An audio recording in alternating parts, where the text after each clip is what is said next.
Não, eu acho que está bem. Eu acho que está bem. Na verdade, até minha ideia eu dividi em 3 partes, né? Mas antes eu queria só te apresentar. Então tá bom. Para as Vamos lá. pessoas que não conhecem, a Magda é uma pessoa muito competente e muito querida. Foi com ela que eu aprendi a fazer a poligrafia neonatal em Porto Alegre. Fui muito bem recebido aí no Rio Grande do Sul, pelo professor Jaderson, pela Magda, pelo André Palmini, enfim, por todas as pessoas. E uma grande parte da minha formação como pessoa que estuda as epilepsias, eu aprendi aí no Rio Grande do Sul. Então, eu queria agradecer a Magda de Público por toda a colaboração que ela deu e grande parte do que hoje repasso de conhecimento para os estudantes e para os colegas mais jovens veio daí de Porto Alegre, Magda. Muito obrigado e a palavra é sua. Obrigada, Fernando, pela gentil aí introdução. E os gaúchos são receptivos, né? Bom, e então a ideia, né, hoje é a gente, enfim, falar sobre eletro neonatal. Normalmente, essa programação aqui que eu trouxe até ela é um curso, e eu vou tentar, até para não ficar tão pesado, dividir em três tópicos, tá? Então, o primeiro tópico vai ser alguns aspectos técnicos, o segundo tópico vai ser o eletro normal, e o terceiro, que é um pouco mais longo, são as anormalidades, tá? Então, vamos ver aqui se eu consigo dar tudo certo aqui para entrar na tela inteira. E, peraí, eu acho que eu já tenho que ter a apresentação aberta, né? Rodrigo, se tiver alguma dificuldade aí, diga a Magda que você está acostumado com... Rodrigo, desculpa, Rodrigo não, o Neto. Eu acabei que é o nosso especialista. Na verdade, eu não estou muito acostumada aqui a apresentar com o Teams, mas deixa eu ver, com o Google Meet. Deixa eu ver se a minha tela vai entrar. Pronto, entrou, professora. Entrou a tela, mas não entrou a apresentação. Pronto, é só ir para a apresentação agora. Ok. Pronto, e maximizar ela. Deixar Tá. no ponto de apresentação. Entrou? Pronto, tudo certo. Só aperta nesse botão ocultar, do lado desse parar compartilhamento, no ocultar. Tá. Isso, ótimo, perfeito. Ok, é porque eu não vejo o que vocês estão vendo, então eu só vejo a minha tela. Mas vamos lá, então.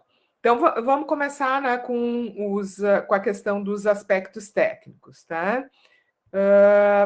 Então, assim, por que o eletro, né, neonatal, ele é um instrumento assim muito importante, né, para quem trabalha com recém-nascidos? Porque ele nos ajuda, né, e ele acompanha esse desenvolvimento do sistema nervoso central, né, através de padrões específicos, né, como vocês vão ver a seguir. A gente pode ter uma boa ideia desse grau de maturidade, né, do desenvolvimento. Então, aqui eu coloco 2 exemplos de eletros, né? O primeiro, o superior, é um recém-nascido prematuro, com 32 semanas de idade gestacional, tá? E aqui o de baixo, um recém-nascido a termo, né? Ambos em sono não REM, né? Então, isso aqui, na verdade, nada mais reflete, né, exatamente todo esse desenvolvimento, mielinização cortical, que vai acontecer muitas vezes extrauterinamente, né, no recém-nascido prematuro. Então, assim, através, né, como eu já tinha dito, desse padrão bioelétrico, a gente pode traçar um paralelo, né, com o grau de maturação do sistema nervoso central. E isso, na verdade, ocorre no período neonatal, né? Depois, nos primeiros meses de vida, tem alguns parâmetros que a gente pode mais ou menos inferir a idade, né, ou até pelo aparecimento de certos elementos, e aí depois o eletro, né, não vai nos ajudar muito mais nessa avaliação, né, em termos de desenvolvimento. Tá? Alguns aspectos técnicos quando a gente vai fazer o eletro. Então, é fundamental a gente ter informação clínica, né? Por que esse bebê está fazendo, e, mais do que tudo, a gente ter o dado da idade gestacional. A velocidade onde que a gente lê o eletro neonatal é 15 milímetros por segundo, porque as atividades são muito lentas, né? Então a gente consegue ver os padrões melhores, isso é universal, né, nessa velocidade.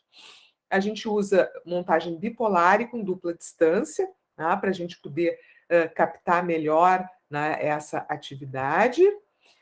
A gente tem que registrar uma ciclagem completa, isso significa uma fase, né? Geralmente o recém-nascido começa a dormir no sono REM, então é REM, não REM e um segundo REM após o não REM.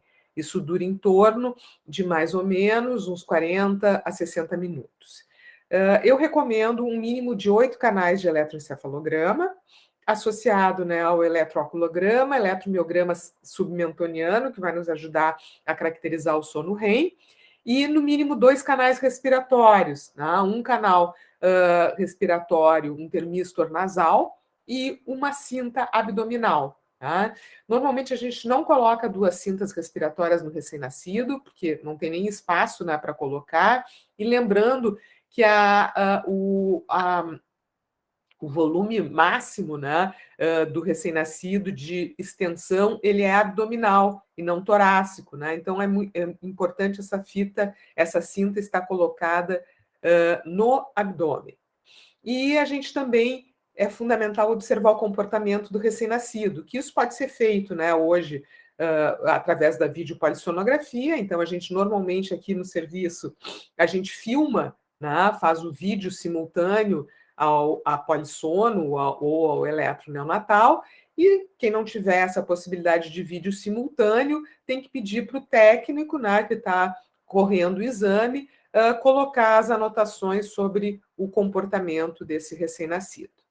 E é fundamental a gente reconhecer, né, e corrigir artefatos quando eles ocorrem. Bom, então essa aqui é a colocação dos eletrodos, é pelo sistema 1020, que a gente chama o sistema 1020 modificado, né?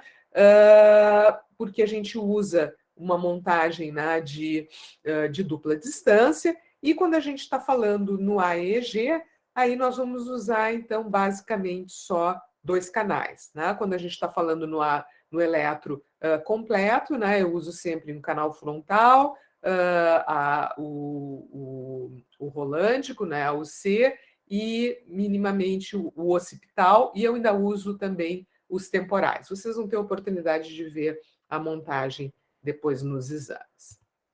Então, está aqui ela, né? Essa é a montagem, na verdade, padrão, né, que eu uso para a polissono neonatal, e uso também, faço uns eletrodozinhos de linha média, né, para a gente ter algumas alterações que aparecem na linha média, que é importante a gente ter essa montagem, e se esse exame, né, é uma polissonografia, então aqui eu vou ter ainda a saturação, termistor nasal, a cinta abdominal e o eletrooculograma.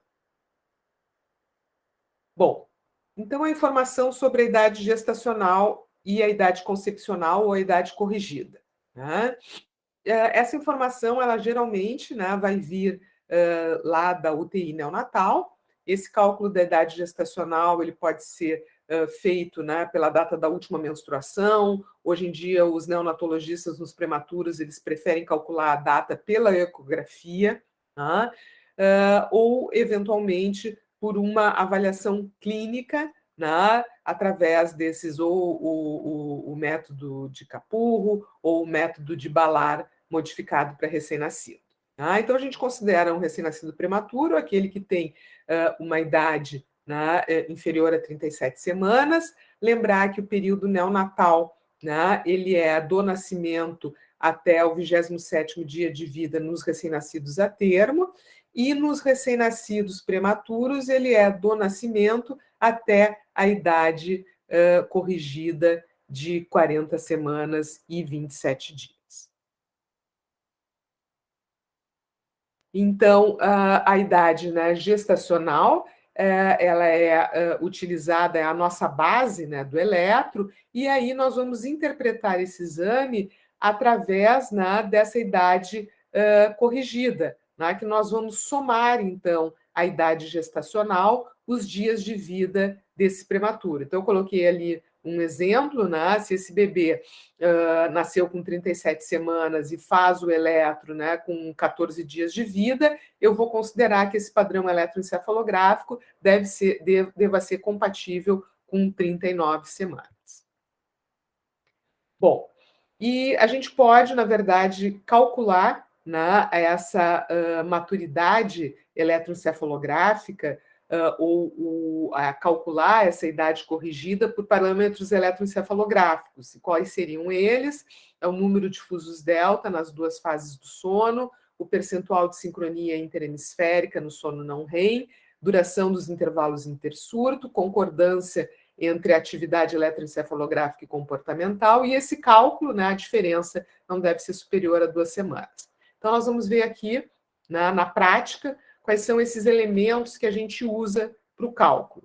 Os fusos delta, eu marquei aqui, né, no eletro, é essa atividade fusiforme associada a uma onda delta, a gente escolhe um canal e conta, né, em 5 minutos o número de fusos no mesmo canal. O intervalo intersurto é o que está marcado aqui em vermelho, que seria esse período, né, entre os dois surtos de atividade. Tá? Então, por isso que tem que ser esse cálculo feito no sono não REM. E a sincronia interhemisférica é basicamente isso aqui. A gente analisa em um período de 5 minutos os surtos e calcula, né, o percentual de surtos que são síncronos, quer dizer, eles ocorrem ao mesmo tempo nos dois hemisférios. Então, basicamente, são esses os dados que se usam. Hoje em dia, com o eletro digital, o parâmetro que termina sendo mais utilizado é a duração do intervalo intersurto. E vocês vão ver, depois eu vou mostrar nas aulas a seguir, como isso aí tem realmente uma relação, né, com o prognóstico neurológico. Bom, a descrição do estado do recém-nascido. Então, para a descrição do comportamento, né, a gente usa a escala de Prestel, tá? Que é uma escala bem conhecida, onde ele descreve 5 estados comportamentais, sendo que os 2 primeiros eles são compatíveis com sono. Tá? Então, o primeiro ele é compatível com sono não REM, que seria um recém-nascido com uma respiração regular, ausência de movimentos e olhos fechados. E o sono REM, uma respiração irregular, pode ter apneias, movimentos leves e olhos fechados. Tá? Então, esses seriam os comportamentos de sono. E essa descrição do comportamento de Prestel, ela foi feita para recém-nascidos a termo. Tá? Então, a gente pode tentar utilizar no recém-nascido prematuro, mas lembrando, né, que aí nós vamos poder ter apneias ou uma respiração irregular, mesmo no sono não REM. Então, através, né, do eletroencefalograma, o sono REM, se esse bebê tiver menos de 34 semanas, ele pode ter uma atividade mais descontínua, e depois nós vamos ter um sono, né, uma atividade de frequências mistas com média amplitude, e após não REM, a gente tem um sono, um traçado com baixa amplitude. Eu vou mostrar no eletro a seguir para vocês. E o sono não REM, esse sim é que tem um padrão evolutivo muito importante, porque abaixo de 34 semanas nós temos um traçado descontínuo, entre 34 e 44 alternante, e aí depois nós vamos ter um traçado de ondas lentas contínuas. Tá? Eu coloquei aqui, hoje em dia tem se usado muito também em várias UTIs o AEG, então isso aqui é um eletro bem mais simplificado, né? O sinal é amplificado, filtrado e comprimido. Ele é representado por uma escala semilogarítmica, né? E nós podemos ver 8 horas de exame numa única tela. E, na verdade, o que a gente analisa é muito mais uma variabilidade de amplitude. Né? É fundamental que o profissional que leia o AEG, né, apesar dele ser um monitor, que tenha algum treino, pelo menos em bioeletrogênese neonatal, né? E o ideal é que se esse equipamento ele tiver um registro simultâneo de EEG convencional, porque aí, na dúvida, a gente descomprime o traçado, né, e pode ver o que está acontecendo. Então, esse aqui seriam, né, os padrões, né, de ciclagem, né, visto pelo AEG, né, isso aqui é 8 horas de traçado. Então, no primeiro aqui, esse recém-nascido não está ciclando, né, aqui, então, ele é muito prematuro ainda, né, aqui ele está começando a sua ciclagem, então a gente vê alguma variabilidade aqui na amplitude inferior, tá? E aqui é um recém-nascido já com a sua ciclagem estabelecida, né? A gente tem essa variação sinusoidal do ritmo de base, que são os períodos mais contínuos versus os descontínuos. É fundamental, então, também o reconhecimento de movimentos, né, de artefatos, principalmente os artefatos faciais. E aqui eu mostro alguns exemplos para vocês, né? Aqui um careteamento, né? uma contração facial, aqui um movimento de olhos, né? E aqui também, né, que até fica parecidinho com delta, com o fuso delta, né? um artefato de movimento facial. Como a gente coloca eletrodo temporal, a gente pega, né, muito as alterações aqui quando o bebê ri, ou chora, ou faz as suas caretas no sono REM. Aqui alguns artefatos mais grosseiros, né, mas que a gente tem que diferenciar. Por exemplo, esse aqui, né, se a gente estiver pensando num adulto, até parece uma descarga de ponta-onda, mas não. Era um artefato do bebê movimentando a cabeça. Tá? E esse aqui, que parece umas descargas, né, era, na verdade, um tremor. Esse bebê fazia uns tremores e batia com o braço na incubadora e dava esse artefato aqui. Bom, a gente também tem que fazer essa análise do padrão respiratório, então é muito mais o tipo, a duração das apneias e a sua repercussão na frequência cardíaca e saturação de oxigênio. E aqui seriam, então, os padrões, né, de apneias que a gente vai reconhecer nos recém-nascidos. Então, aqui no primeiro slide, à esquerda seria uma apneia central. Vocês veem que cessa, né, o movimento respiratório nasal e abdominal, e logo, a partir aqui de 10 segundos, a gente já começa a ver uma bradicardia. Essa aqui é uma apneia obstrutiva, que não é uma coisa muito frequente em recém-nascidos, né? A não ser que eles tenham alguma malformação crânio-facial. Então, aqui cessa o fluxo nasal e continua o esforço respiratório abdominal. À direita, né, na parte inferior, vocês veem uma apneia mista, então eu tenho partes, né, de apneia central e partes de apneia obstrutiva, e no lado esquerdo da tela inferior, eu vou ter um traçado de hipopneia, que eu tenho somente, então, uma redução na amplitude. As apneias, então, da prematuridade, né, elas são definidas como uma pausa respiratória com uma duração acima de 20 segundos ou menor duração se ela for sintomática. O que é o sintomático? A queda na saturação de oxigênio ou alteração na frequência cardíaca. Essas apneias, elas tendem, né, a cessar em torno da 37ª semana de idade corrigida, mas em prematuros extremos, né, isso aí pode ainda ocorrer até acima de 40 semanas. A respiração periódica é um outro padrão eletroencefalográfico, né, característico dos prematuros. Né? Esse esforço diafragmático mantém, então, uma ventilação adequada e não ocorrem alterações nas trocas gasosas, mas o padrão que a gente vê é isso aqui. Né? É respira, uma pausa, respira, uma pausa, respira, uma pausa. Essa aqui, na verdade, é um slide onde eu coloco a sistemática de interpretação que eu uso para o período neonatal. Então, através, né, das informações sobre a idade gestacional, eu faço o cálculo da idade corrigida, então, para ver se a maturidade bioelétrica é compatível com a maturidade real. Né? Eu uso esses dados da descrição do estado do recém-nascido, então eu coloco quanto tempo ele ficou acordado, quanto tempo ele ficou em sono REM, quanto tempo ele ficou em sono não REM. Faço esse, obviamente, reconhecimento dos estágios do sono, faço a descrição do ritmo de base, reconheço, né, os grafoelementos normais, até para poder fazer o cálculo da idade gestacional, descrevo a atividade paroxística anormal, se houver, e faço uma análise do padrão respiratório, então calculando o índice de apneias. Bom, na verdade, esse aqui é um livro, né, que nós publicamos, um atlas de eletro neonatal, que nós publicamos em 2013, eu e o professor Jaderson, e essas aulas todas, tá, elas se baseiam nesse livro, tá, que ele é disponível lá na editora, né, da nossa universidade. Então, quem tiver interesse em aprofundar mais o conhecimento, essas aulas todas e muitos dos exemplos que eu trago nessas aulas, nessa e nas aulas a seguir, são todas desse livro.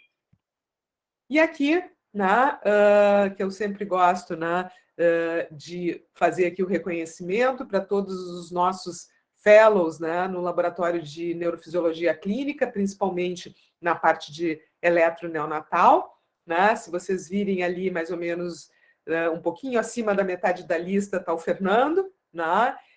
E, na verdade, praticamente todos, né, esses fellows participaram de estudos, né, e de projetos de pesquisa, e de alguns são coautores de artigos que eu vou mostrar agora nas próximas apresentações. Tá? Então, essa seria a primeira parte, tá, da aula, e vou aqui... Opa.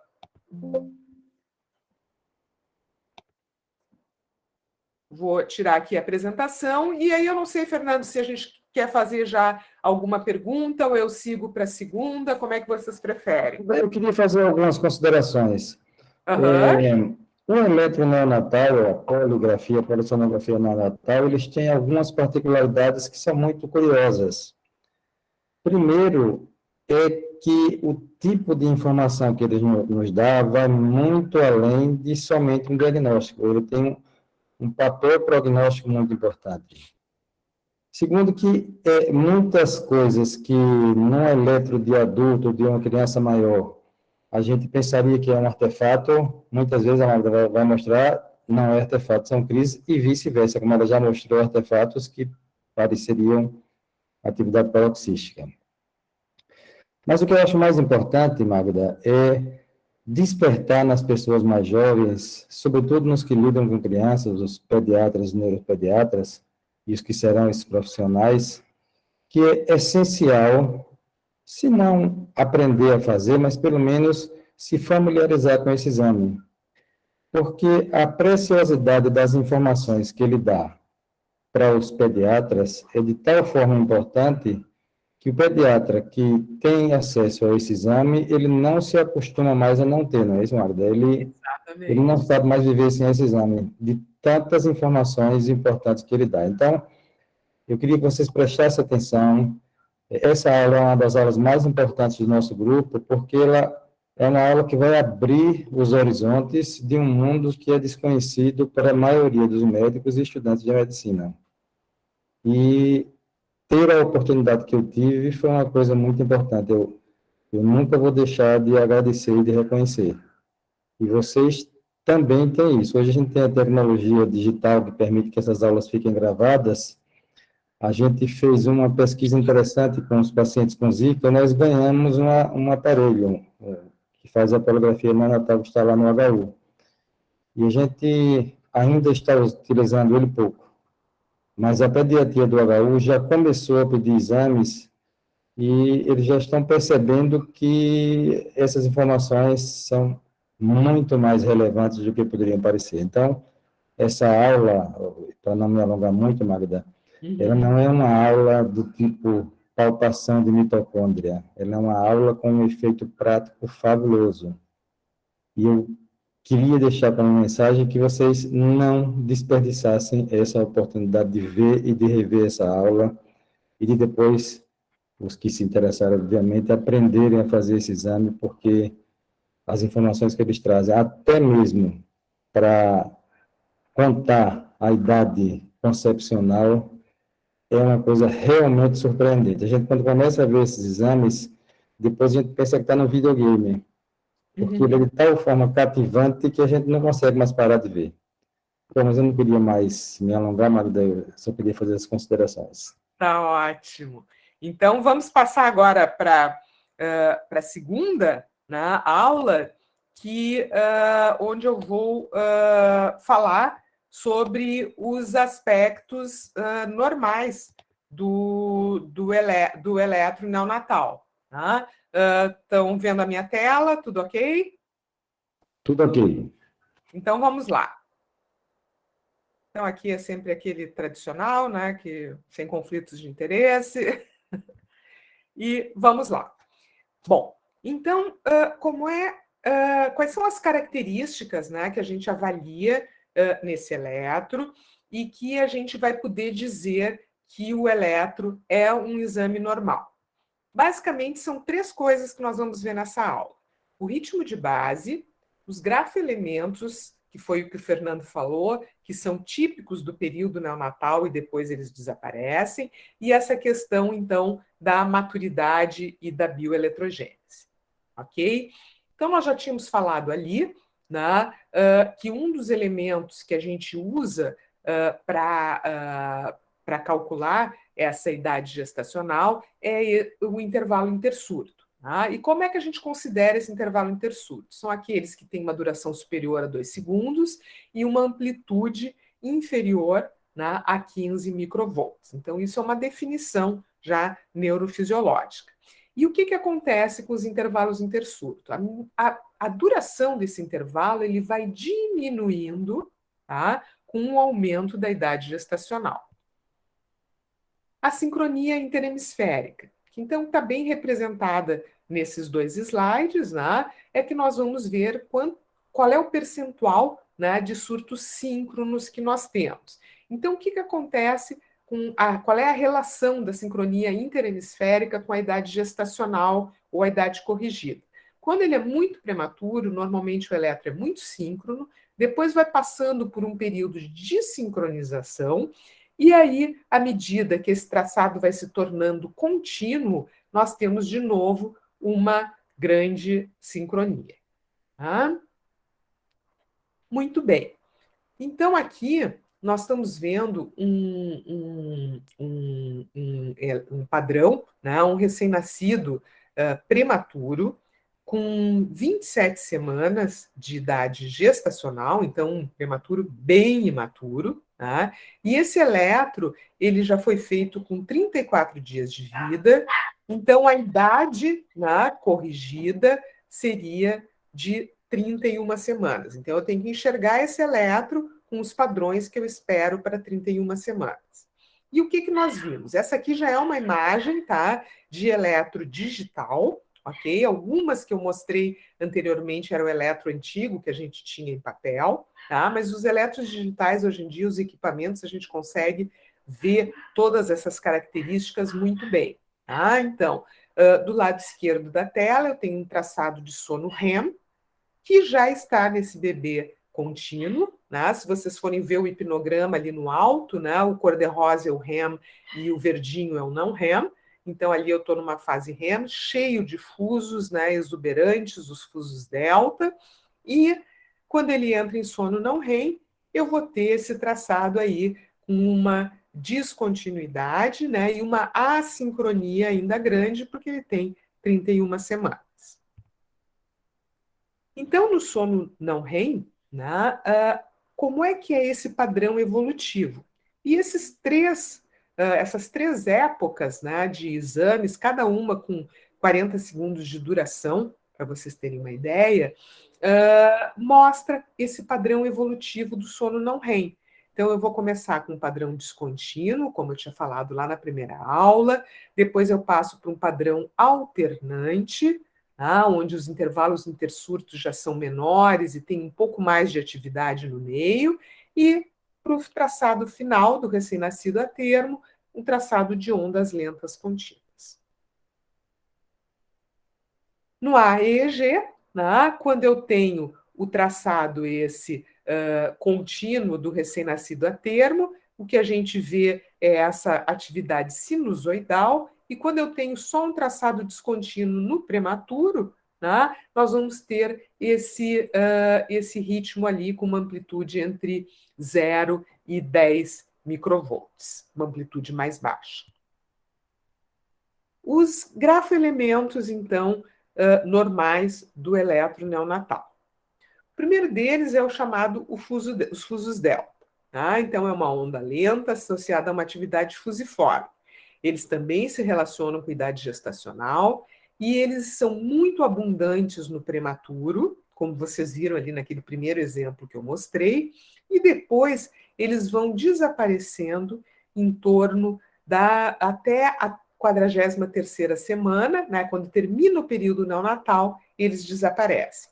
Então, o que vocês estão vendo aqui é esse elemento no traçado e depois uma ampliação dele, né, para vocês verem exatamente como é que é essa onda. É uma onda delta, seguido de uma atividade fusiforme. Então, na literatura inglesa, isso aí é chamado de delta brushes. Então, aqui de novo, né? Aqui representando esses fusos delta num recém-nascido prematuro, e aqui um recém-nascido já não tão imaturo, então a gente vê os fusos, né? Mas eles não são tão exuberantes, não têm uma amplitude tão alta como nesse traçado, né, do prematuro. As ondas agudas frontais. As ondas agudas frontais, e aqui fazendo uma ressalva para algumas coisas que o Fernando colocou, né? E esse é uma coisa muito tricky, como a gente diz, né? Por quê? Porque se a gente for olhar e pensar num eletroadulto, o que eu vou descrever aqui? Que ele tem um foco frontal, tá? E não, isso aqui é uma atividade normal do recém-nascido, ela caracteriza um recém-nascido mais maduro, próximo ao termo. Eu normalmente não vejo esse tipo de atividade no recém-nascido prematuro. Tá? E ela pode vir de uma forma bilateral e síncrona ou unilateral e assíncrona. Então, aqui mais de perto, né, um exemplo, um recém-nascido com 38 semanas, e ali está marcadinho onde estão essas ondas agudas frontais. A atividade delta rítmica frontal. Também, né, se a gente estiver olhando isso aqui e pensar com a cabeça, né, de um neurofisiologista adulto, eu vou dizer que eu estou vendo um FIRDA, né, aquela atividade rítmica frontal anormal que pode ocorrer no adulto. E aqui também ela é, na verdade, uma atividade fisiológica, tá? E demonstra um certo grau de maturidade da atividade elétrica cerebral. E essa atividade delta rítmica frontal, ela pode vir acompanhada, como ali como nesses exemplos, de uma onda aguda frontal. As ondas agudas temporais. Então, aqui nós já temos colaboração, né, do Dr. Fernando nesse artigo. Essas ondas agudas temporais, ao contrário das frontais, elas são marcadoras de prematuridade. Tá? Então, naquele gráfico ali, vocês vão vendo que à medida que aumenta essa idade gestacional, né, ou a idade corrigida, elas vão tendendo a desaparecer. E aqui nós temos, então, alguns exemplos dessa atividade, né? Algumas vezes ela pode ocorrer nessa forma que é até quase parecida com o fuso delta, só que eu não tenho atividade delta, eu só tenho aqui a atividade mais aguda. Eventualmente, ela pode ocorrer numa forma mais isolada, né? Como a gente vê aqui nesse segundo exemplo. A atividade rítmica de linha média.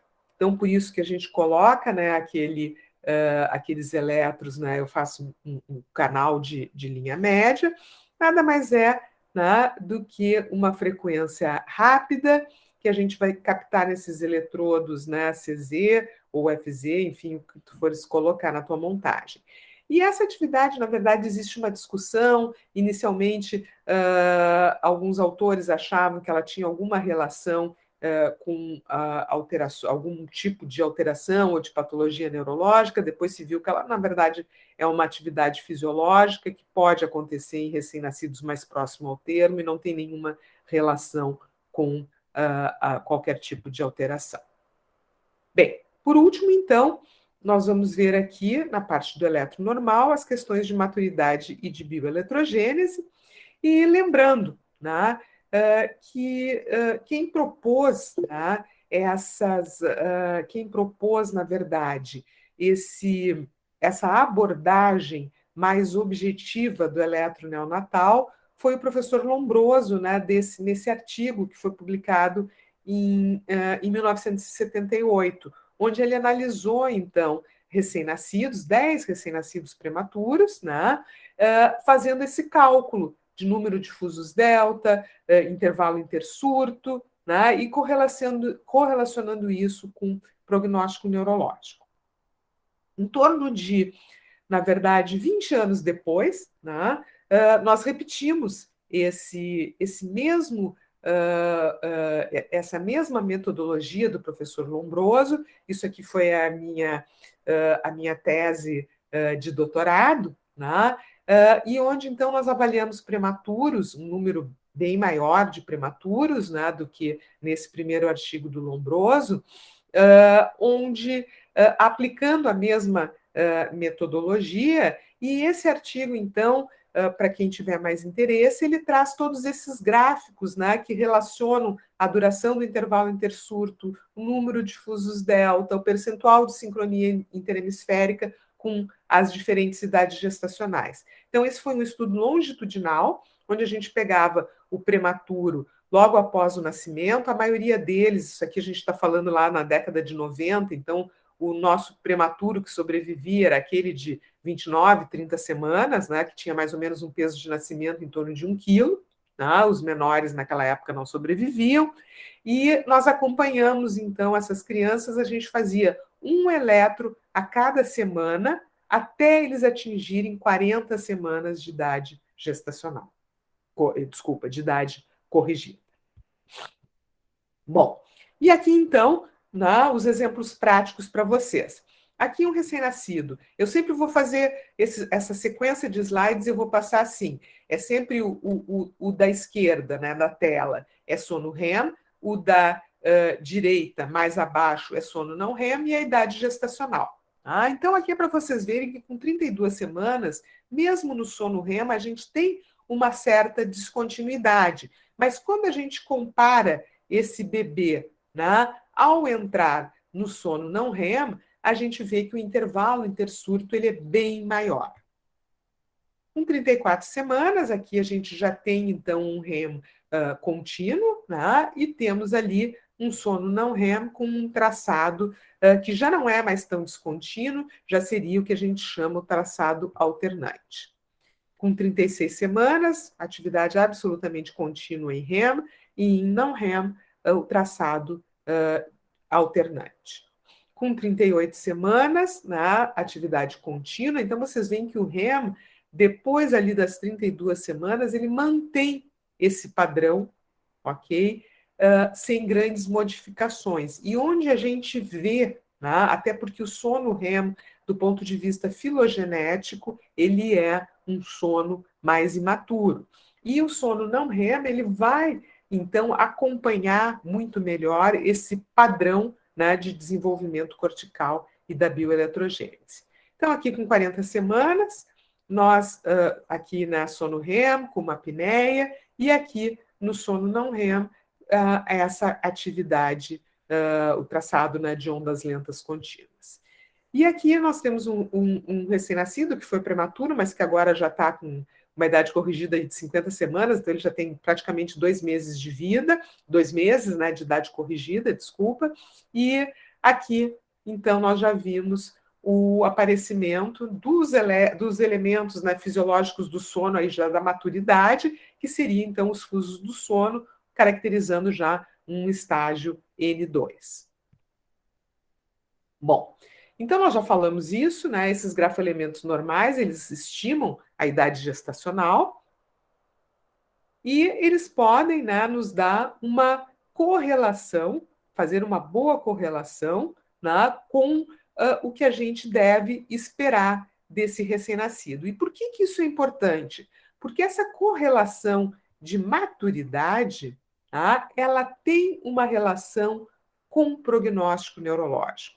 Então, se eu tiver um recém-nascido prematuro que teve, né, uma desmaturidade contínua, eu faço 1, 2, 3 eletros e a atividade dele bioelétrica é sempre inferior à atividade real, calculada, né, corrigida, isso significa que nós temos aí uma possibilidade de um prognóstico neurológico mais reservado.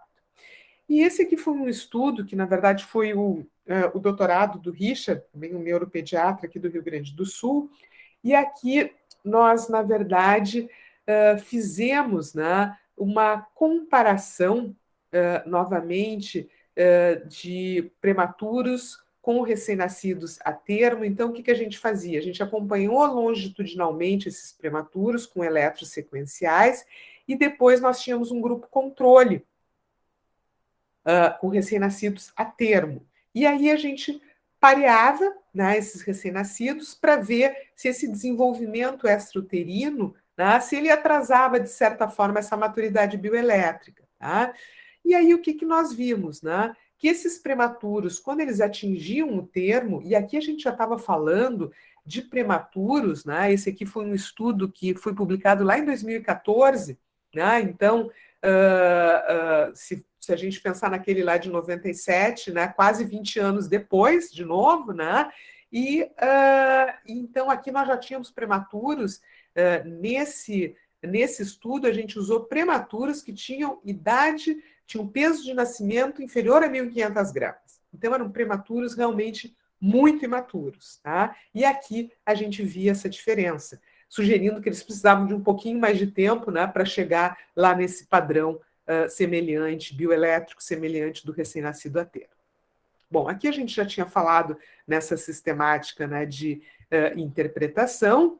Então, assim, basicamente eram esses os aspectos que eu queria comentar com vocês sobre o eletro normal. Podemos fazer aqui uma pausinha, ver dúvidas, para a gente entrar, então, no terceiro aspecto, que é o eletro anormal.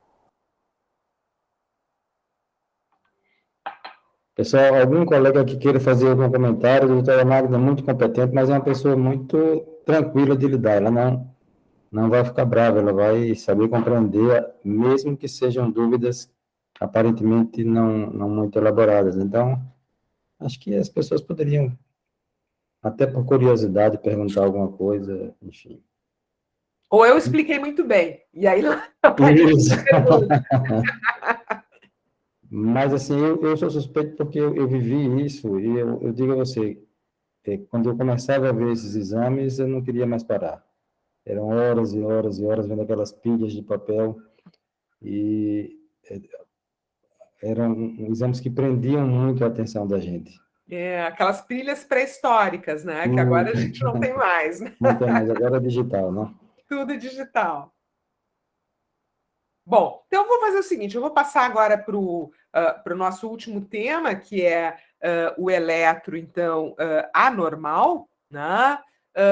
Que esse é um tema, assim, é uma aula um pouquinho mais longa, né? Porque são muitas, né, as alterações que a gente vai poder ver nesses recém-nascidos, e aí no finalzinho a gente faz aí, de repente, o pessoal está menos tímido e a gente faz a nossa discussão.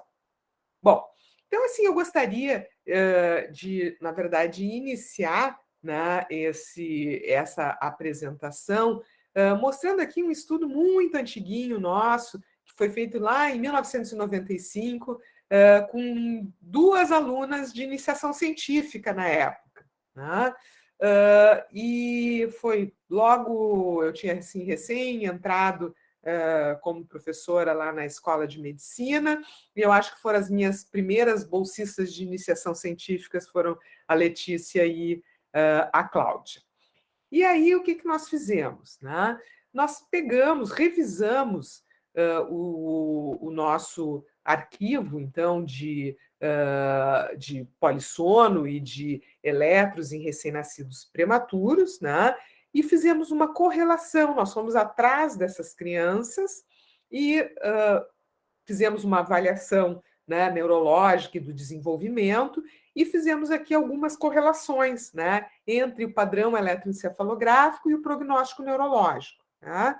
Então, a gente viu, né, nesse estudo que os achados de eletroencefalograma que mais se correlacionaram a um prognóstico desfavorável, né, foi a isoeletricidade, então, o ritmo de base inativo, né, e a atividade paroxística anormal, e 100%, né, quando essa atividade paroxística anormal eram as ondas agudas positivas, que nós vamos logo a seguir falar nelas, que essas ondas, elas são marcadores de hemorragia da prematuridade intraventricular ou de leucomalácia. Bom,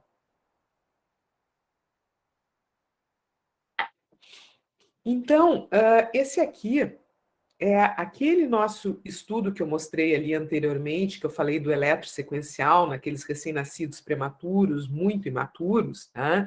E nós fizemos também aqui, com esses dados, nós fizemos assim alguma correlação com prognóstico neurológico. Então, esse estudo foi um estudo eletroencefalográfico associado, né, a um follow-up, né, um segmento neurológico que foi feito nessas crianças. Tá? E aí, o que nós vimos? Nós vimos assim que, como marcador, né, de epilepsia pós-neonatal, a gente, nessa população aqui, nenhuma dessas variáveis que a gente estudou teve uma correlação estatisticamente significativa. Mas, por outro lado, se vocês forem olhar a coluna do meio dessa tabela, todos esses aspectos foram significativamente, todas essas variáveis eletroencefalográficas foram significativamente preditoras de atraso no desenvolvimento neuropsicomotor. Então, ter ondas agudas positivas, ter crises eletrográficas, ter anormalidades no ritmo de base ou ter um padrão de desmaturidade. Uma correlação, né, direta com atraso no neurodesenvolvimento. E com paralisia, na verdade, com paralisia cerebral, as duas situações ali que a gente avaliou, né, a gente não encontrou, então, uma correlação específica, mas eram realmente um N menor de pacientes. Tá? Então, o achado aqui importante, né, desse estudo em relação a termos de prognóstico foi a ampla, né, correlação dessas alterações com atraso no desenvolvimento neuropsicomotor. Bom, quando a gente fala de eletro neonatal anormal, né, existem várias propostas de classificação. Tá? A classificação que eu utilizo é muito mais a classificação proposta pelo professor Lombroso, onde ele divide essas alterações em alterações do ritmo de base, alterações ictais ou alterações da organização do sono e do índice de maturidade. Eu acho essa classificação muito mais objetiva. Tá?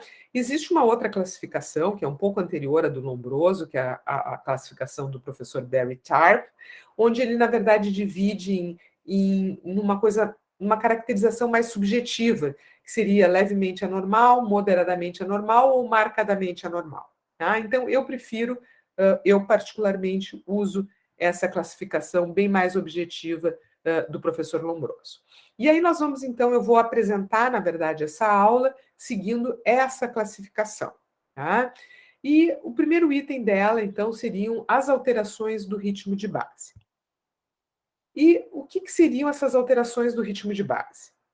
O padrão de inatividade, tá? Que é uma atividade inferior a 5 a 10 microvolts e não reativa, a baixa amplitude, a descontinuidade excessiva, o padrão de surto-supressão ou um padrão assimétrico. E nós vamos agora, com calma, ver um exemplo de cada um.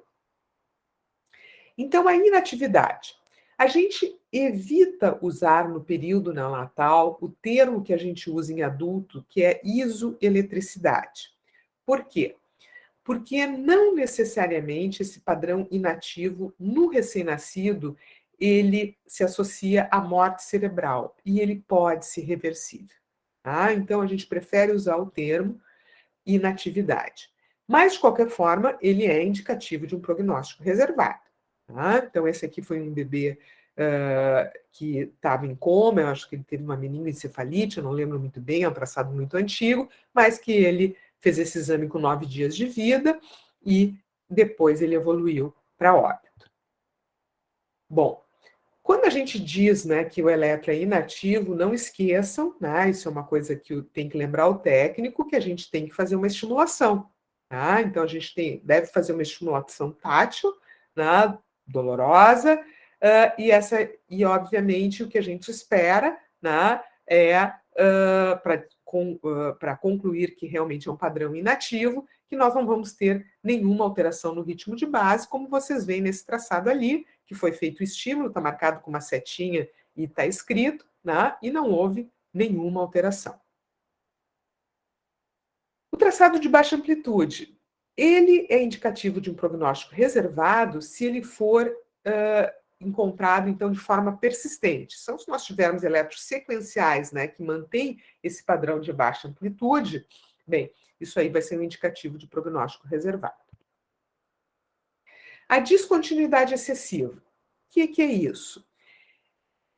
Existe um critério, né, que é o critério de ASO e colaboradores, que eles consideram descontinuidade excessiva, independente da idade gestacional, né, se esses intersurtos durarem de 30 a 60 segundos. Só que esse é um estudo que foi realizado em 1989. E aqui, nessa época, nem nos Estados Unidos, né, nós tínhamos os prematuros que nós temos hoje nas nossas unidades de terapia intensiva neonatal, crianças com 450, com 500 gramas. Então, essas crianças, sim, elas têm esse intersurto, né, muito maior, e o que faz, né, a gente minimamente, né, questionar essa limitação, né, da descontinuidade excessiva. Mas, de qualquer maneira, a gente considera que a descontinuidade ela é excessiva quando ela não é compatível com a idade gestacional. Então, vocês vejam esse exemplo abaixo. Esse bebê é um bebê a termo, ele tem 41 semanas de idade gestacional, ok? E olhem o tamanho desse intervalo intersurto. Ele parece, se vocês lembrarem, com aquele eletro que eu mostrei lá na frente de um bebê de 32 semanas. Se a gente considerar que cada slide desses é uma época que tem uma duração de 40 segundos, vocês veem, né, claramente, não precisa nem botar régua, que ele tem um intervalo intersurto acima de 20 segundos, o que é absurdamente longo para um bebê de 41 semanas, que ele aqui já deveria ter o traçado, nem mais traçado alternante, já deveria ter um traçado de ondas lentas contínuas, tá bem? Então, isso é descontinuidade excessiva, quando a duração do intervalo intersurto, ele sai daquela média esperada para a idade gestacional ou idade corrigida. Bom, e o padrão de surto-supressão, né? Então, esse é um padrão relacionado a um prognóstico, né, desfavorável. Essa aqui era uma criança que teve um quadro de uma encefalopatia epilética relacionada a um erro inato do metabolismo, né, e também um prognóstico muito desfavorável. Aqui um outro exemplo de um padrão de surto-supressão no período neonatal. Bem, esse é um estudo, né, que eu gosto muito, né, de citar nas aulas, porque o professor Roberto Spreafico, ele mostrou, né, a possível fisiopatologia, né, desse padrão de surto-supressão no recém-nascido. Isso aí nada mais é, né, do que uma falha na apoptose. Então, esses neurônios, né, que vocês estão vendo ali, fusiformes alongados, né, eles deveriam sofrer apoptose no final da gestação. Tá? E eles permanecem nessas crianças. Então, a hipótese dele é que seria a permanência desses neurônios, né, imaturos que levariam a essa condição de desconexão cortical, levando a esse padrão de surto-supressão que a gente vê nas encefalopatias epiléticas do período neonatal. Bom, então, o significado clínico, né, existe um consenso entre todos os autores, né, que esse traçado, né, de surto-supressão, ele é um traçado associado a um prognóstico clínico muito reservado, alta mortalidade e elevada incidência de epilepsia pós-neonatal. Então, isso é um consenso, né? Esse é um padrão que, quando a gente vê, né, a gente já tem que se preparar para um prognóstico muito reservado. Mas, como tudo, na vida tem uma exceção, existe uma exceção. Quando a gente vê esse padrão de surto-supressão e a causa desse quadro de encefalopatia epilética é uma deficiência de piridoxina. Porque, nesses casos, ao fazer a complementação, né, com piridoxina, esse padrão desaparece. Então, aqui mais uma dica, né, de abordagem clínica, um bebê, né, que começa com quadro de encefalopatia epilética precoce, com crises de difícil controle e um padrão de surto-supressão, é mandatório, né, a gente fazer aquilo que a gente chama o teste da piridoxina, que é fazer a injeção da vitamina B6 e um controle eletroencefalográfico para ver se reverteu esse padrão. Se reverteu esse padrão, a gente está frente a uma epilepsia, né, genético-metabólica, porque a gente sabe que a deficiência de piridoxina pode também estar associada a uma mutação genética. Bom, o padrão, então, de assimetria, né? O ritmo de base assimétrico. O ritmo de base assimétrico é algo que deve chamar a gente atenção para alguma anormalidade estrutural, tá? Mas também, por outro lado, eventualmente isso pode ser um artefato. Então, eu sempre oriento as técnicas, né, lá do nosso laboratório, que viu um padrão assimétrico, mover a cabeça do bebê, porque às vezes eles ficam o exame inteiro com a cabecinha de um lado e isso pode dar uma assimetria artefatual. Tá? Aqui nesse caso, era um bebê que tinha uma síndrome de Sturge-Weber, vocês podem ver aqui na foto, né, e uma imensa, né, calcificação pegando ali todo o hemisfério direito, né, e aqui, então, a gente vê esse hemisfério direito com uma amplitude muito baixa. Outro aspecto, né, que pode estar relacionado também, né, a esse padrão de assimetria pode ser os acidentes vasculares, né, neonatais, ok? Então, esse bebê aqui, né, com essa brutal aqui, alteração isquêmica, né, no hemisfério esquerdo, aqui pegando uma parte frontal, rolante e parietal. Nós vemos aqui esse hemisfério esquerdo, então, né, com o padrão, o ritmo de base todo abafado. Ok? Então, padrão assimétrico. Descartou que possa ser um artefato, pensar em alterações estruturais. E aí, isso é igual a um exame de neuroimagem. Então, aqui eu já tinha, né, comentado, né, o prognóstico vai estar aí associado à patologia de base, e aqui é mandatório a gente ter uma neuroimagem para esclarecer o diagnóstico. Bom, como eu estou em todas, né, as aulas, colocando, então, alguma coisa de AEG, né, que hoje em dia a gente fala tanto em AEG, é importante a gente também conhecer, né, ele tem as suas limitações, mas ele pode auxiliar, sim, como um monitor de atividade elétrica cerebral. E aqui também, né, a gente pode ver, ó, o nosso padrão aquele inativo, né, está aqui, nada de atividade, e uma voltagem aqui inferior a 5 microvolts. O padrão aqui de baixa voltagem, então toda a atividade aqui está acontecendo entre 10 e 5 microvolts. E aqui o padrão de surto-supressão, como é que ele fica representado no AEG. Ok? Vamos passar, então, para o nosso próximo item da classificação, que seria a persistência dos padrões inadequados para a idade, que seria aquele padrão, então, de desmaturidade. Tá?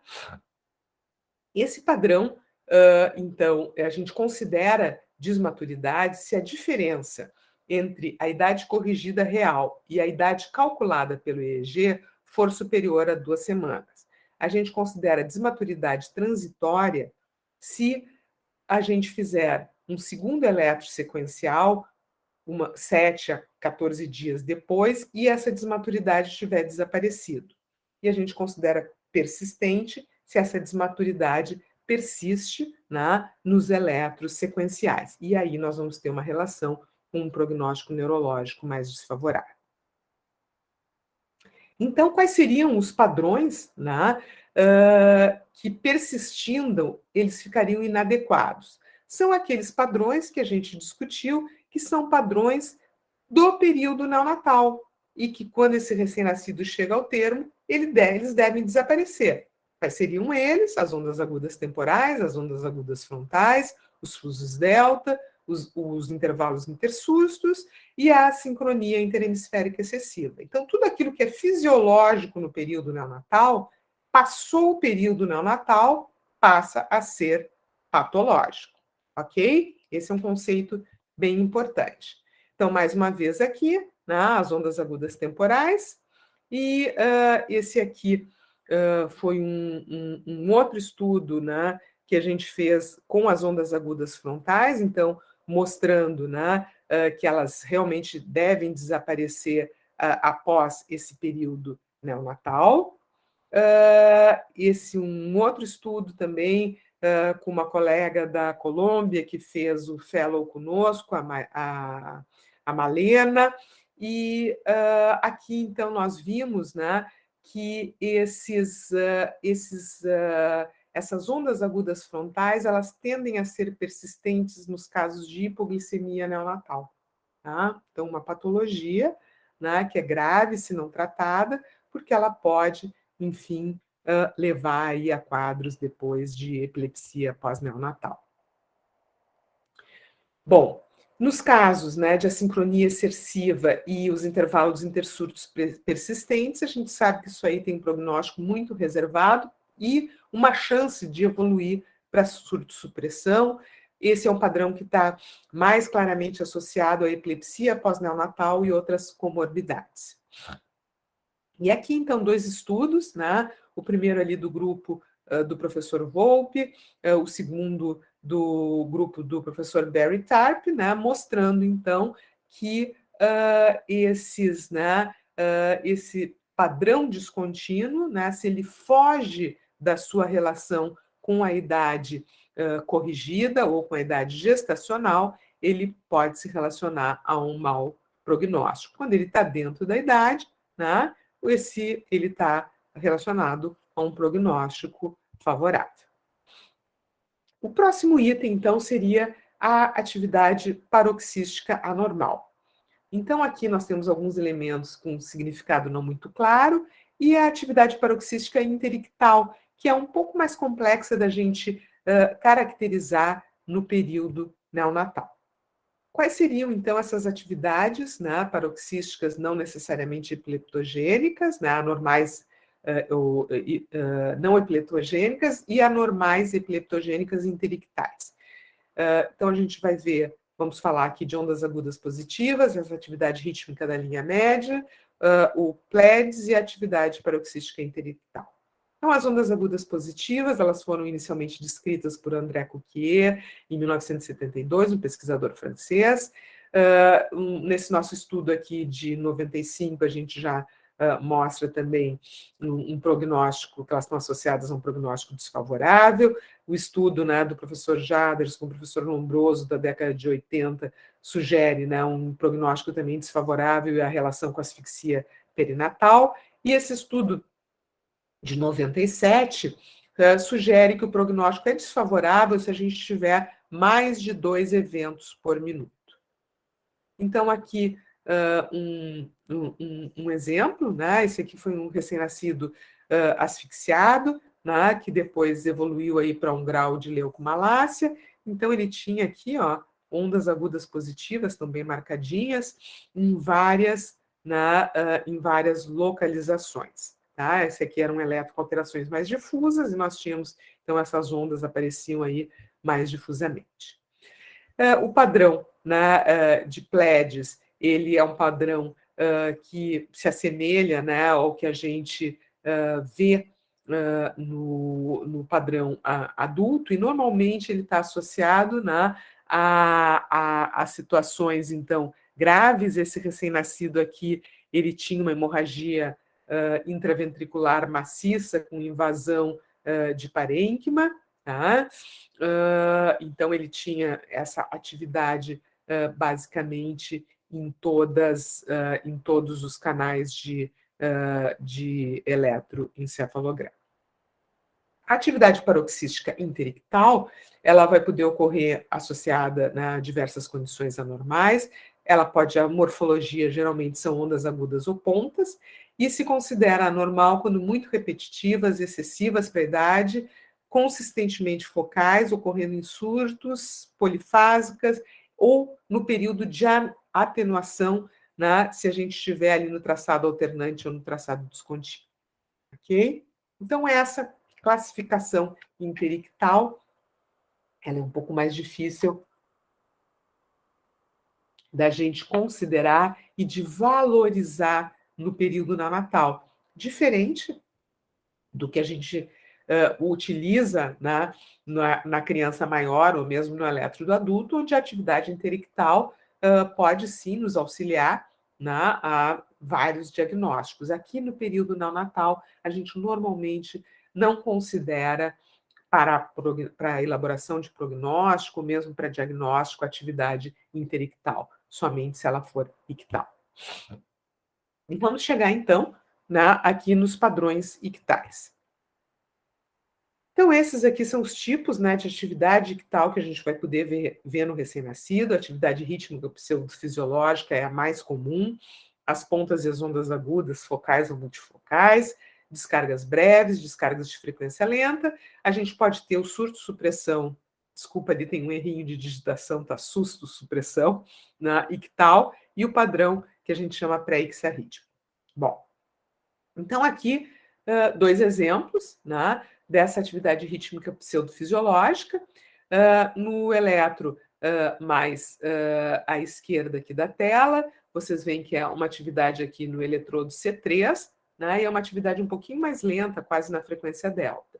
E aqui, tipicamente, aqui no eletrodo T3, esse é um recém-nascido que teve uma hipoglicemia grave, então vocês veem que o ritmo de base dele é bem alterado, né, de baixa voltagem, e essa crise, né, essa atividade recrutante no eletrodo T3. Na classificação atual, da força-tarefa da Liga Internacional das Crises no período neonatal, uma força-tarefa que eu fiz parte, né, dela, isso aqui a gente classifica como uma crise eletrográfica sem manifestação clínica. E isso nos mostra a importância de nós monitorarmos recém-nascidos, ok? Porque sim, né, muitas vezes a manifestação epilética ela pode ser muito sutil e muitas vezes nós podemos nem ter uma manifestação epilética, como é no caso aqui das crises eletrográficas sem manifestação clínica. Então, esse diagnóstico a gente só vai fazer através de um eletroencefalograma. Existem inúmeros estudos mostrando que não tratar esse tipo de crise altera, né, torna mais desfavorável o prognóstico. Então, aqui, para vocês verem que muitas vezes elas são muito longas, né? Vocês vejam aqui, esse aqui é um recém-nascido a termo, ok? E essa crise inicia aqui às 11h53, e aqui já são 11h54, então ela tem 1 minuto aqui de duração e ela continua. Se vocês verem ali, ela não terminou, eu aqui encerrei aqui o slide. Aqui, né, interessantemente, ó, essa crise, né, a gente via mais claramente no período aqui do intervalo né, entre os surtos de atividade, mas bem claramente aqui em C3 e T3. E aqui, né, também uma crise eletrográfica mais recrutante, né, que ela corre, né, aqui o hemisfério esquerdo, né, ciclando super bem, o traçado aqui o traçado descontínuo, é um bebê de 32 semanas, e aqui interrompe, né, essa atividade, nós temos uma descarga contínua. Na verdade, aqui origem occipital. Bom, mas também, né, no recém-nascido a gente pode ter esse padrão de pontas, ele não é muito comum, mas aqui, por exemplo, esse bebê teve uma crise focal, né, uma crise clônica focal, e a manifestação foram essas descargas de pontas. Então, esse aqui era um recém-nascido que veio para a investigação daqueles episódios, né, de ALT, que a gente chamava de quase morte súbita, e na verdade ele era uma epilepsia neonatal. E aqui também, né, aqui é importante o quê? A gente tem o nosso eletrocardiograma, que aí eu estou vendo que essas pontinhas aqui, ok? Elas não são artefato de eletrocardiograma. Então, aqui nós temos descargas em ponta, frontais, que contínuas nesse recém-nascido. Bom, eventualmente, a gente, quando tem uma atividade muito focalizada, a gente tem que ir atrás, né, de uma alteração estrutural. Então, aqui nós vemos, né, aqui no hemisfério direito, né, essa atividade focal associada aqui, né, a essa lesão hemorrágica intraventricular, mas com invasão, claramente invasão do parênquima cerebral. Aqui mais um exemplo, então, né, dessas atividades, né, as espículas, né, focais, ou algumas vezes, né, elas podem estar nesse formato mais de ondas agudas, mas elas são bem diferentes, né, do que a gente viu naquele padrão da onda aguda frontal fisiológica. Aqui mais um exemplo, né, aqui em C3, né, elas estão mais prevalentes. E aqui, né, uma atividade, então, multifocal, e isso é uma característica dos recém-nascidos. A gente pode, às vezes, num mesmo eletro, e às vezes até na mesma época, ver diferentes tipos de descarga. Se vocês forem olhar aqui em FP2, né, C4 e no FP2T4, então uma coisa frontal, eu tenho um ritmo de descarga. Aqui do lado esquerdo eu estou tendo descargas também, mas num ritmo totalmente diferente. Por que que isso ocorre? Né? Em função aí de nós não termos toda a nossa mielinização completa no período neonatal. Então, aqui mais um multifocal com ondas agudas, pontas multifocais e ondas agudas, então isso é muito frequente. E passando para o outro tipo, né, de alteração, que a gente falou que seriam essas descargas breves.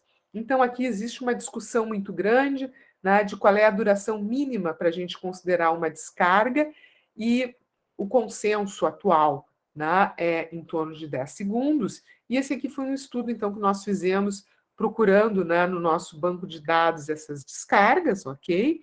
E esse era um bebê que tinha um quadro de leucomalácia, e a gente viu, então, uma relação, né, da presença dessas descargas breves em quadros de encefalopatia hipóxico-isquêmica e de leucomalácia.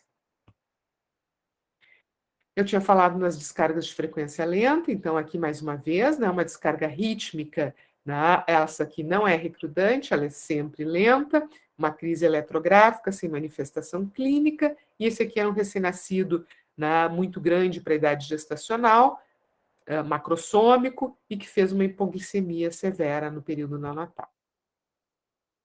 E, por fim, né, a gente tinha falado no padrão de surto-supressão como alteração do ritmo de base, tá? Mas nós podemos, sim, ter o surto-supressão como um padrão ictal, que é o que está acontecendo aqui, né, onde nós tivemos aqui uma crise mioclônica, né, não foi um espasmo, geralmente o recém-nascido ele não consegue, né, fazer aquele espasmo da síndrome de West, é mais uma mioclonia maciça, tá?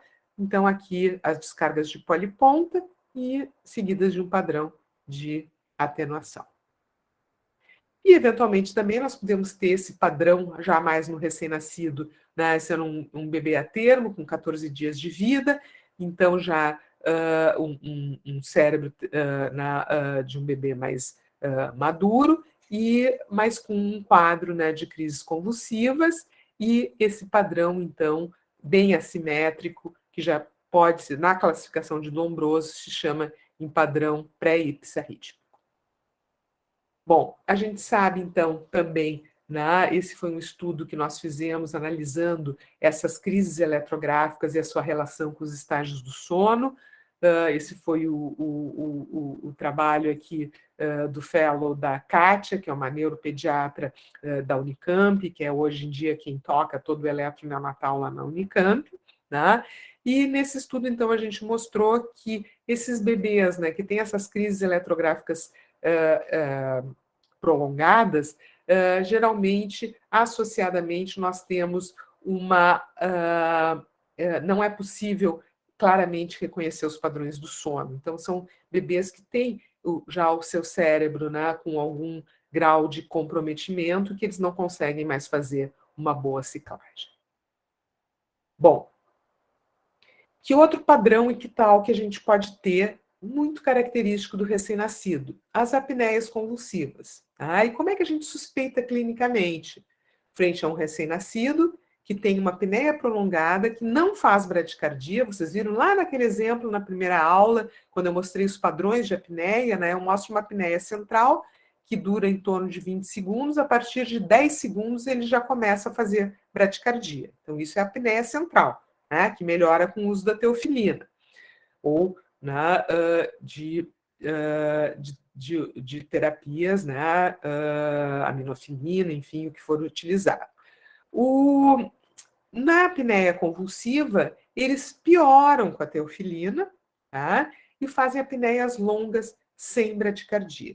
O diagnóstico definitivo é pela polissonografia, e aqui vocês vão ver, né, esse slide é meio difícil de ver na apresentação, porque ele é um eletro no recém-nascido asfixiado gravíssimo, então um eletro de muito baixa amplitude, né, mas a gente chegando pertinho, a gente vê que ele começa já com uma descarga, com uma crise, né, eletrográfica, que quem estava olhando achava que era sem manifestação clínica, mas não, né? Logo que essa crise vai passando para outros eletrodos, ele que vinha respirando bem, entra numa apneia, então aqui nós temos 40 segundos, mais 40 segundos, e olha aqui, ó, frequência cardíaca perfeita, saturação de oxigênio não cai, e ele continua aqui na apneia convulsiva, mais 40 segundos, e aqui ele volta a respirar, né? Aqui já, as descargas já estão acontecendo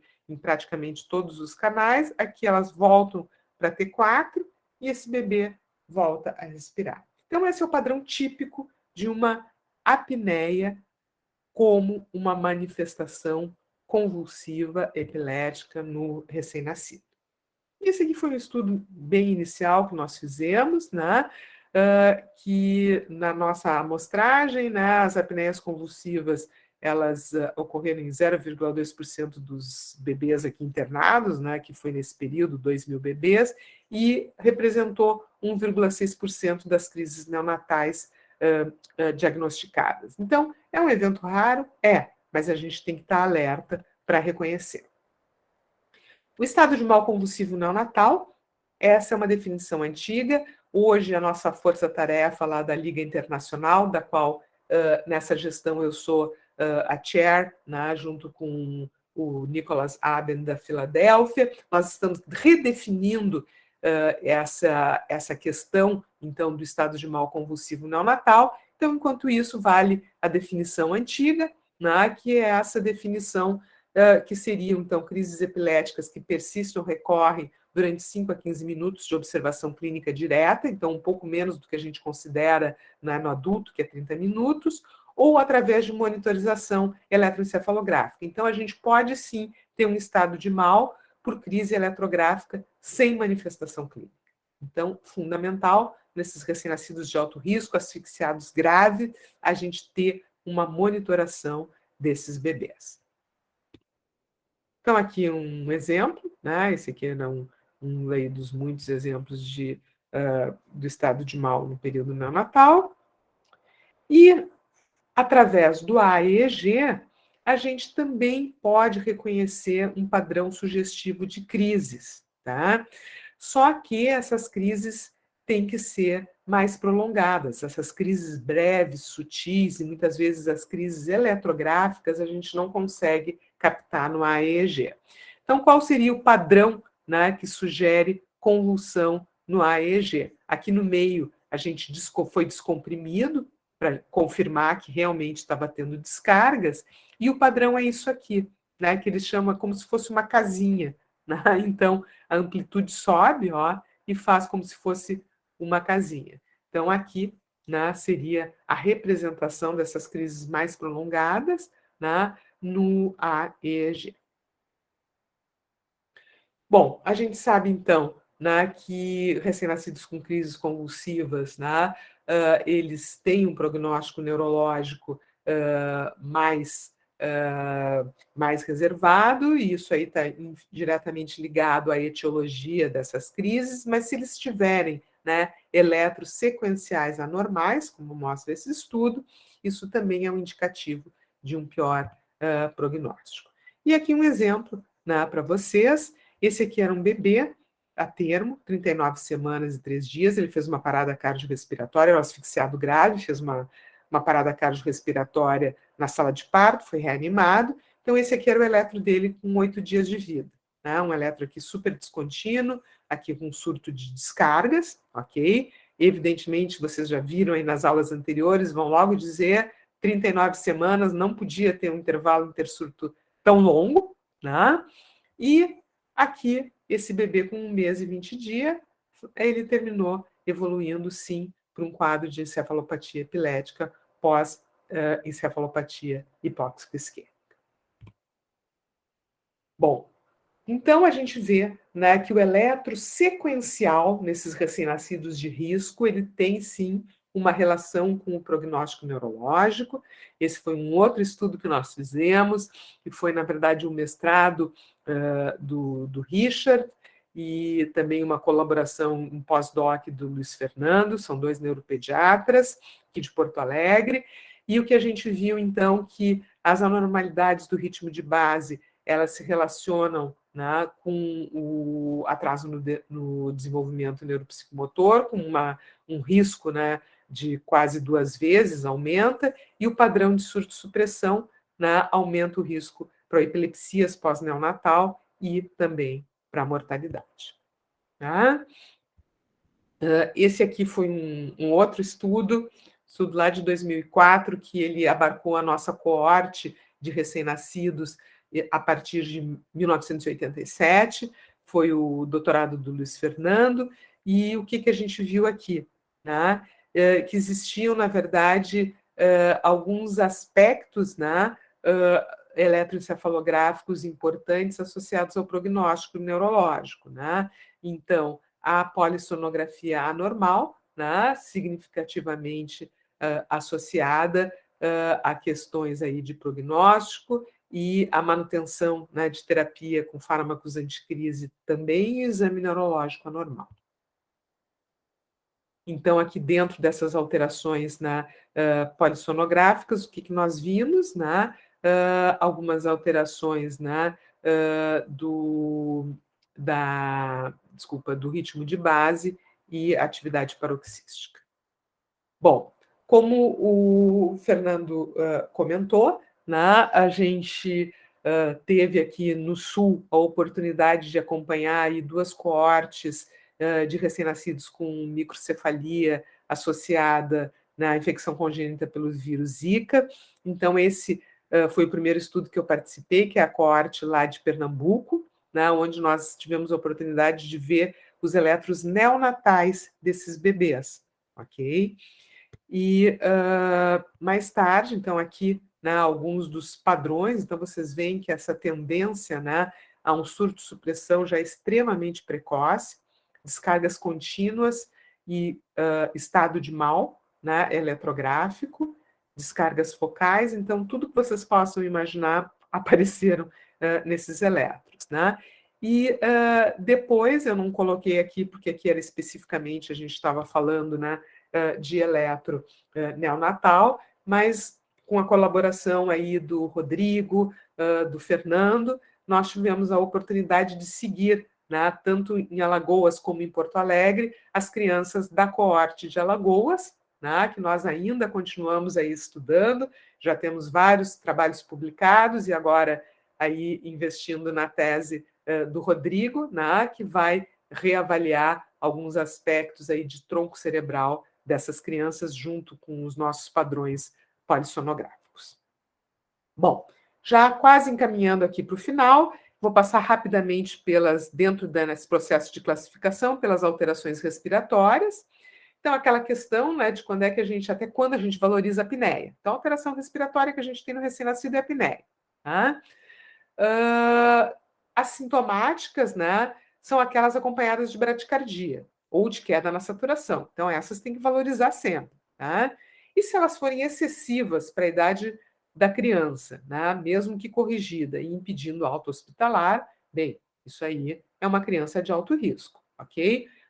Na suspeita de apneia convulsiva, como nós já vimos, né, anteriormente, a gente vai ter que avaliar melhor em quadros obstrutivos, geralmente associado a malformações, né, de vias aéreas superiores ou alterações crâniofaciais, na situação de hipoventilação central congênita ou secundária a uma doença pulmonar ou neuromuscular, por exemplo, uma miopatia, né, de manifestação aí precoce neonatal.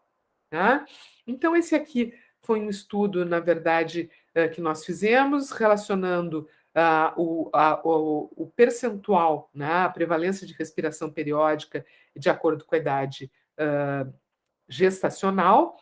E o que a gente vê aqui? Que claramente, obviamente, a respiração periódica ela vai caindo gradativamente com o aumento da idade gestacional, e no recém-nascido a termo ela já praticamente desaparece. Né? Então, ela é uma manifestação do recém-nascido prematuro, mas em bebês de alto risco, né, o que pode acontecer?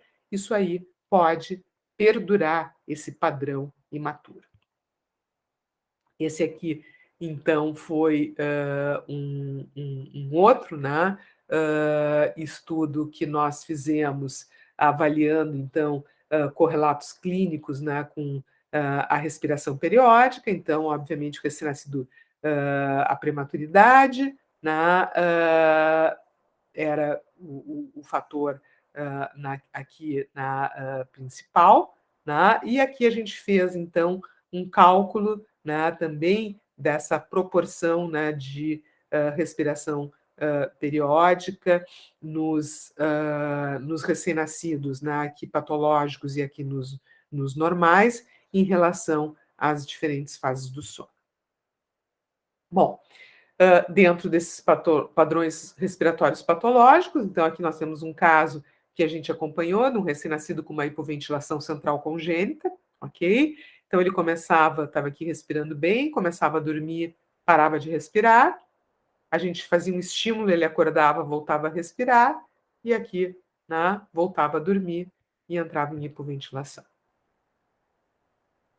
Bom, esse aqui foi também um outro estudo que nós fizemos relacionado à questão, né, de prognóstico neurológico em recém-nascidos, né, com crises neonatais, e isso aqui foi um estudo de revisão. Então nós pegamos, na verdade, todos os estudos da época e calculamos, né, o risco aí de associação com epilepsia pós-neonatal, e a gente vê, né, que esse risco aí é grande. Se a gente for fazer uma média de todos esses estudos, daria em torno de 30%.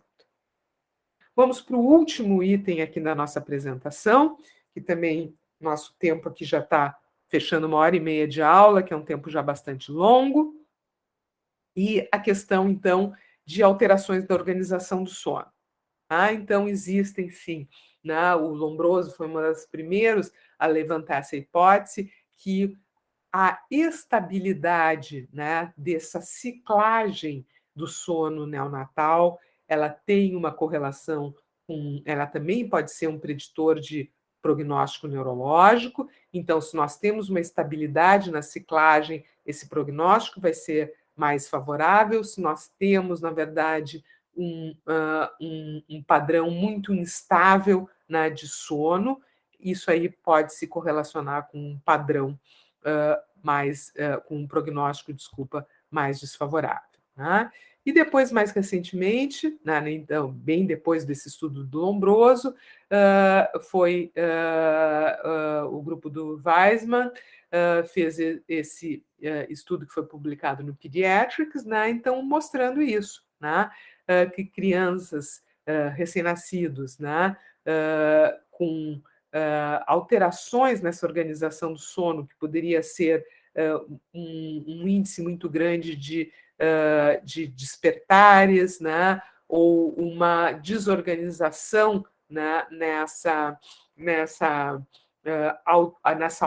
ordenação dos traçados, né, aos 5 anos de idade, quando ele fez o segmento, tinham um prognóstico mais desfavorável. Bom, então eu acho que era basicamente isso que eu queria.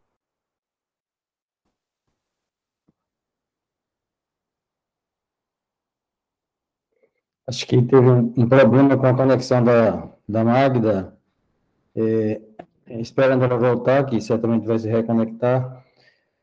Vocês viram que é uma aula bastante interessante, muito diferente do habitual. Mas quando a gente se acostuma, e sobretudo quando os pediatras têm a oportunidade de ter esse tipo de recurso, eles não querem mais deixar de ter, porque faz toda a diferença para a gente. Por exemplo, você vira uma apneia do recém-nascido e você descobrir que ela foi provocada por uma crise epiléptica. E mesmo com uma manifestação muito sutil, se ela não for tratada diferentemente das epilepsias do adulto, as epilepsias neonatais, as crises epilépticas, elas têm um impacto prognóstico muito alto. Então, evitar as crises convulsivas no período neonatal é um objetivo que deve ser perseguido por todos nós. Eu volto a dizer, não sei o que aconteceu com a Magda, mas certamente foi uma desconexão transitória. Alguém quer fazer algum comentário? O Rodrigo, que está aí no Rio Grande do Sul. O Rodrigo está... Assim, a professora Magda já voltou a participar da conexão. Isso. Deu uma caída na conexão, eu acho que quando eu fui aqui descompartilhar a tela, eu cliquei mal. Então, eu queria, Magda, agradecer sinceramente pelo seu empenho em nos ajudar, porque o que você fez comigo e com todos os colegas que participaram por lá foi ajudar a melhorar a qualidade do atendimento neurológico em todo o país e até em outros países também. Hoje está o Rodrigo aí, fazendo o doutorado dele, e certamente vai aplicar as coisas que ele aprendeu ainda mais, porque ele já é um neuroradiologista muito competente, em prol dos nossos pacientes. Então, eu falava também da importância do eletro neonatal, da importância de encarar as crises neonatais com um potencial de impacto negativo bem mais grave do que as crises que ocorrem na pessoa adulta, e que, para a gente tratar essas crises e diminuir esse impacto, a primeira coisa é poder reconhecer. E a poligrafia neonatal, ela é essencial para isso. Então, não é um detalhe, não é um capricho, é uma necessidade imperiosa. Do mesmo jeito que hoje em dia a gente sabe que nenhuma emergência, nenhuma UTI pode prestar uma boa assistência neurológica sem ter o eletroencefalograma, a gente pode dizer também que uma boa UTI neonatal não pode prescindir de uma poligrafia neonatal. Não sei se alguém quer fazer mais algum comentário. O Rodrigo, que está aí, que está bebendo da fonte agora, o que é que acha, o que é que pode dizer? Não, só parabenizar a doutora Magda aí pela aula, foi uma aula muito boa, até para um radiologista que não entende muito Mas vai ter que entender agora, né? Porque eu não vou ficar lá contando a apneia sozinha. Isso. Mas foi muito boa mesmo a aula. Deu para abrir os horizontes, ampliar meus horizontes. Parabéns. Obrigada, Rodrigo. E estou vendo algumas pessoas jovens aqui no chat já elogiando a aula. Magda, você é uma pessoa que tem uma grande experiência, obviamente, mas talvez você não perceba ainda o quanto essa sua aula impacta nas pessoas que assistiram agora e que assistirão depois no YouTube. Certamente muita gente vai mudar a cabeça a partir dessa aula. Muita gente vai ser um profissional bom nessa área depois. E não é exagero dizer que você fez toda a diferença. Muito obrigado, realmente. Eu não vou falar mais porque não alongar. Queria que os colegas falassem, a Magda falasse também. Bom, Fernando, eu só tenho assim a agradecer, tu sabe que isso, mais do que qualquer coisa, é uma paixão, né? Então, poder compartilhar, né? E poder realmente ajudar a melhorar, né? Esse é o objetivo. Eu acho que cada vez mais, né? As evidências científicas são muito claras, né? Que não adianta a gente ter todo um esforço tecnológico numa UTI neonatal, né? De fazer sobreviver um recém-nascido com menos de 500 gramas. Né? Por exemplo, na minha época de residência, eu fiz residência em pediatria ali entre 83 e 85, a maioria aqui das carinhas que estão nos assistindo não tinha nem nascido. Né? Naquela época, recém-nascido com menos de 500 gramas era considerado um aborto, a gente não fazia nada. Né? Absolutamente nada. Saía dali, ficava, sei lá, numa luzinha e esperando Deus, né? Não tinha o que fazer. Né? Hoje em dia, esses recém-nascidos de 500 gramas, e tem uma aula assim, que eu dou lá para os alunos de neurodesenvolvimento, que eu tenho a foto de uma pacientinha nossa que nasceu com 480 gramas, com 4 anos, tinha uma discreta espasticidade em membros inferiores e cognitivamente normal. Né? Então, se a tecnologia, né, neonatal nos permite investir e essas crianças sobrevivem, a gente tem que fazer o máximo possível para elas sobreviverem com a melhor qualidade de vida possível. Tá? E monitorar essas crianças, assim como tu monitora o coração, a saturação de oxigênio, a monitoração eletroencefalográfica ela é fundamental. Tá? Ela deveria ser obrigatória, né? Quando a gente sabe que a maioria das vezes a gente não tem nem um eletro que suba na UTI neonatal. Tá? E eu não estou falando muito longe. Aqui em Porto Alegre, existem inúmeros hospitais que o serviço de eletro fica no outro andar e o pessoal tem que sair da UTI neonatal e levar o bebê lá para baixo. Né? Para fazer o exame ou o que quer que seja. Né? Então, assim, se a gente investe no cuidado neonatal, a gente tem que fazer esse cuidado completo. E, assim, chovem evidências científicas de que monitorar esses recém-nascidos e tratar precocemente, né, essas questões, né, das crises eletrográficas sem manifestação clínica modificam o prognóstico. Né? Esses bebês que, enfim, né, tu tratou, reconheceu e que, enfim, não tiveram uma boa resposta, são bebês de risco que a gente vai ter que ter um suporte depois, uma estimulação, aproveitar esse período, né, os que a gente chama os primeiros 1000 dias de vida, com a plasticidade cerebral, né, a 1000, para reabilitar esses bebês. Né? Então, assim, eu acho que a nossa postura, né? Eu estou vendo que está cheio de gente jovem aqui, não foge um pouco do tema da aula, mas eu acho que a nossa postura, né, passiva, de aceitar, o sistema de saúde é assim, o não sei o que é assim, isso tem que mudar, vocês têm que ajudar a mudar, né? E passar a exigir, né, que os hospitais se preocupem em ter o mínimo necessário, né, para a sobrevida, não só a sobrevida, mas para o melhor prognóstico neurológico dessas crianças. Tá? Então, espero que, pelo menos, né, nem todo mundo aqui vai ser neurologista, muito menos eletroencefalografista, mas essa é uma mensagem que eu queria deixar aí para a turma jovem. Né? A gente tem que, sim, exigir melhores condições, né, para os nossos hospitais e principalmente para os hospitais públicos. Bem, pessoal, alguém quer fazer mais algum comentário? Bem, Magda, uma vez mais, muito obrigado. A gente certamente vai convidar você e até convocar para dar outras aulas no nosso grupo. e todos nós aprendemos muito nessa Só que a noite. próxima eu quero ir em Maceió, nesse mar maravilhoso. Mas é claro que sim. Frio, É claro que eu já que sim. estou com roupa e tudo. Isso, que agora que a pandemia, se Deus quiser, está indo embora realmente, a gente está bolando uma coisa bem interessante, depois eu te falo. Tá bom, então Mas, tá. pessoal, muito obrigado a todos, obrigado em especial a Magda, minha admiração, meu respeito, a minha amizade e o meu sentimento de gratidão que não acabará nunca. Muito Boa obrigada. noite a todos e muito obrigado. Boa noite aí para todo mundo. Boa noite, pessoal. Boa noite. Boa noite. Boa noite, pessoal.